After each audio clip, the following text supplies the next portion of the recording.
തൊണ്ടയിൽ ഞെരുക്കം, ശ്വാസതടസ്സം, വീക്കം. ഈ അലർജി മരണത്തിനു വരെ കാരണമാകാം. കടന്നൽ കുത്തേറ്റു. കാട്ടിൽ വനവിഭവങ്ങൾ ശേഖരിക്കാൻ പോയ സ്ത്രീ മരിച്ചു.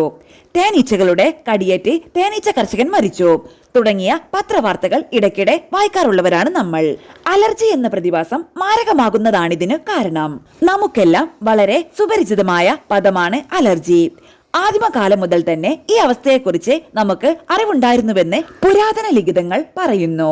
ഷഡ്പദങ്ങളോടുള്ള അലർജി മൂലം ജീവൻ നഷ്ടമായ ഈജിപ്തിലെ ഫറോവയെ പറ്റി ചില രേഖകൾ കണ്ടെത്തിയിട്ടുണ്ട്. അലർജി രോഗങ്ങൾ എല്ലാ പ്രായക്കാരെയും ബാധിക്കാം, കുട്ടികൾ മുതൽ പ്രായമായവർ വരെ. ലോകമൊട്ടാകെ അലർജി ബാധിതരുടെ സംഖ്യ അടുത്ത കാലത്തായി വർദ്ധിച്ചുകൊണ്ടിരിക്കുകയാണ്. ജീവിതശൈലിയിലുണ്ടായ മാറ്റങ്ങൾ മുതൽ പാരിസ്ഥിതിക പ്രശ്നങ്ങൾ വരെ ഇതിനു കാരണമായി പറയപ്പെടുന്നു.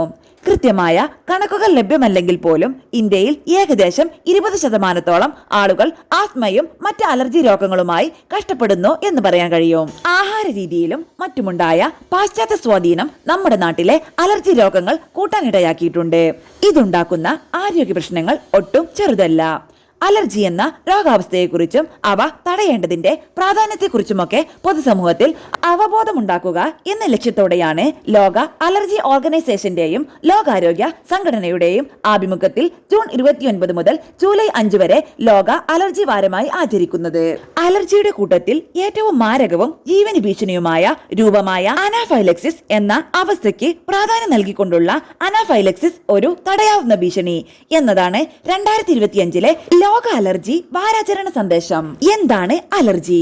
ഏറ്റവും ലളിതമായി പറഞ്ഞാൽ ഇഷ്ടപ്പെടാത്ത വസ്തുവിനോട്, പ്രധാനമായും പ്രോട്ടീനുകൾ, നമ്മുടെ ശരീരം അമിതമായി പ്രതികരിക്കുന്ന ഒരു സ്ഥിതിവിശേഷമാണിത്.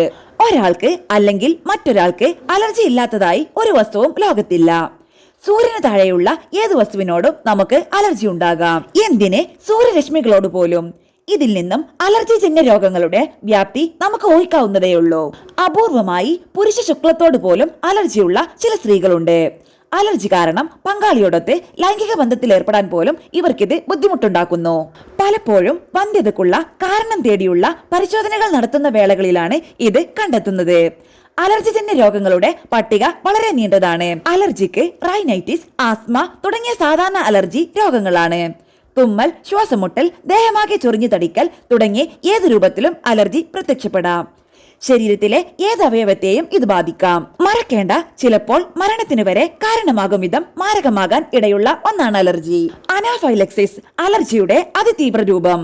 അലർജിയുടെ ഭാഗമായി രക്തക്കുഴലുകൾ വികസിക്കുകയും ശ്വാസകോശത്തിലെ കുഴലുകൾ ചുരുങ്ങുകയും ചെയ്യുന്നത് മൂലം രക്തസമ്മർദ്ദം താഴ്ന്ന് ശ്വാസതടസ്സം, ഹൃദയസ്തംഭനം, അബോധാവസ്ഥ തുടങ്ങിയവ ഉണ്ടായി മരണം വരെ സംഭവിക്കാവുന്ന സങ്കീർണമായ അവസ്ഥയാണ് അനാഫൈലക്സിസ്. ചില ആഹാര സാധനങ്ങൾ കഴിച്ചാലുടൻ, മരുന്നുകൾ കുത്തിവെച്ചതിനെ തുടർന്ന്, തേനീച്ച, കടന്നൽ തുടങ്ങിയ പ്രാണികളുടെ കുത്തേറ്റാലുടൻ വളരെ പെട്ടെന്ന് മരണം സംഭവിക്കുന്നതിന്റെ പ്രധാന കാരണം മാരകമായ അലർജി രൂപമായ അനാഫൈലക്സിസ് തന്നെ.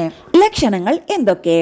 അനാഫൈലക്സിസിന്റെ ലക്ഷണങ്ങൾ മിനിറ്റുകൾക്കുള്ളിൽ സാധാരണയായി പ്രത്യക്ഷപ്പെടാൻ തുടങ്ങും. തൊണ്ടയിലും നാവിലും വീക്കം, ശ്വസിക്കാൻ ബുദ്ധിമുട്ട്, അമിത ശ്വാസനിരക്ക്, വിഴുങ്ങാൻ ബുദ്ധിമുട്ട്, തൊണ്ടയിൽ ഞെരുക്കം, പരുക്കൻ ശബ്ദം, ശ്വാസതടസ്സം, പെട്ടെന്നുള്ള കടുത്ത ചുമ, ശബ്ദത്തോടെയുള്ള ശ്വസനം, ക്ഷീണം, തലകറക്കം, ബോധക്ഷയം, തൊടുമ്പോൾ തണുപ്പ് അനുഭവപ്പെടുന്ന ചർമ്മം, നീല അല്ലെങ്കിൽ വിളറിയ ചർമ്മം, ചുണ്ടുകൾ, നാവ് മരിച്ചു പോകുമെന്ന തോന്നൽ. അനാഫൈലക്സിസ് എന്ന അതിതീവ്ര അലർജിയുടെ ലക്ഷണങ്ങൾ നിരവധിയാണ്. അതൊക്കെ വളരെ പെട്ടെന്ന് പ്രത്യക്ഷപ്പെടുകയും രോഗിയെയും കണ്ടു നിൽക്കുന്നവരെയും ഭീതിതമായ അവസ്ഥയിലേക്ക് എത്തിക്കുകയും ചെയ്യുന്നു. ഉടൻ തന്നെ ചികിത്സ നൽകിയില്ലെങ്കിൽ മരണം വരെ സംഭവിക്കാവുന്ന അതിമാരകമായ അവസ്ഥയാണിത്. അനാഫൈലക്സിസ് എവിടെ വെച്ച് എപ്പോഴാണ് ഉണ്ടാവുക എന്ന് മിക്കപ്പോഴും പ്രവചിക്കാനാവില്ല. അത് വീട്ടിൽ വെച്ചോ, പുറത്തുനിന്ന് ആഹാരം കഴിക്കുന്നിടത്ത് നിന്നോ അല്ലെങ്കിൽ പണിസ്ഥലത്ത് വെച്ചോ ആകാം. കൃത്യസമയത്ത് ചികിത്സ കിട്ടുക എന്നത് പലപ്പോഴും സാധ്യമായെന്ന് വരില്ല. അതുകൊണ്ട് തന്നെ പ്രതിരോധം പ്രധാനം. അതിന് എന്തൊക്കെ ചെയ്യാനാവുമെന്ന് നോക്കാം. 1.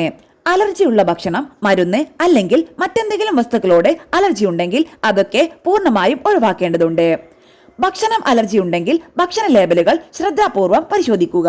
റെസ്റ്റോറന്റുകളിലെയും കഫേകളിലെയും ജീവനക്കാരോട് അലർജിയെക്കുറിച്ച് പറയുകയും കഴിക്കുന്ന ഭക്ഷണത്തിൽ നേരത്തെ പ്രശ്നമുണ്ടായ ഘടകങ്ങൾ ഇല്ലെന്ന് ഉറപ്പുവരുത്തുകയും ചെയ്യുക.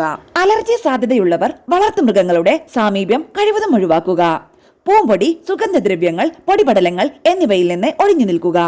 പൊടിപടലങ്ങൾ നിറഞ്ഞ സാഹചര്യത്തിൽ ജോലി ചെയ്യേണ്ടി വരുമ്പോൾ മൂക്കും വായും മാസ്ക് കൊണ്ടോ തൂവാല കൊണ്ടോ മൂടുക.